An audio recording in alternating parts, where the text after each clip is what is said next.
I'm Kate Speranza, and this is a piece that I'm currently working on as part of a series that I hope to eventually have in a gallery show.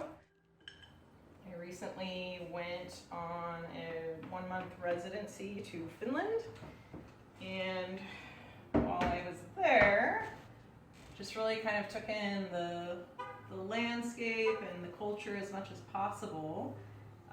And one of the things that I was really interested in about their culture was the concept of sisu, S-I-S-U, which is kind of hard to define, but it's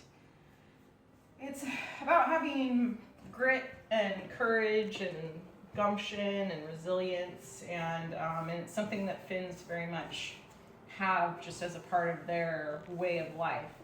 I start with an idea or a general composition, and then I just kind of keep working on it until it finally says it's done. Right now I'm just trying to work on a very sort of weathered surface for this one part of the painting. I'm just sort of like somewhat working intuitively, and I don't know when it's going to end. It just sort of evolves. Whereas metalworking, there's so many processes that I kind of have to know exactly what it's going to look like before I even make it, just in order, if you don't want to make it take forever. My palette working is interesting because I'll start with a color, and then the colors will evolve on here because it's a wet palette, so it's got this like spongy layer to keep the paint wet because it's acrylic and it dries quickly. And this is the other half of my studio, and I've got my metals bench, my good old jeweler's bench, and I do mostly working in silver. I've done larger scale in brass, some sculptural work. Primarily, recently I'm mostly just working in jewelry.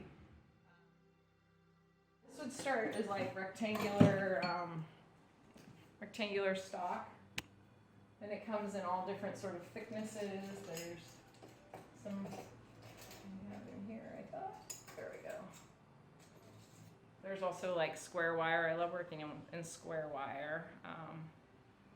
A lot of my just simple silver jewelry starts from square or rectangular wire. And I kind of have this thing because I do so much with squares and circles as just a thematic element between my paintings and jewelry work, so I kind of like adding that in where most of my jewelry work will have circles, but it's always starting from a square wire component. So I'm kind of just always having those two elements, and for me it's just like, it's my mitigating the chaos in the rest of my life with the squares and the circles.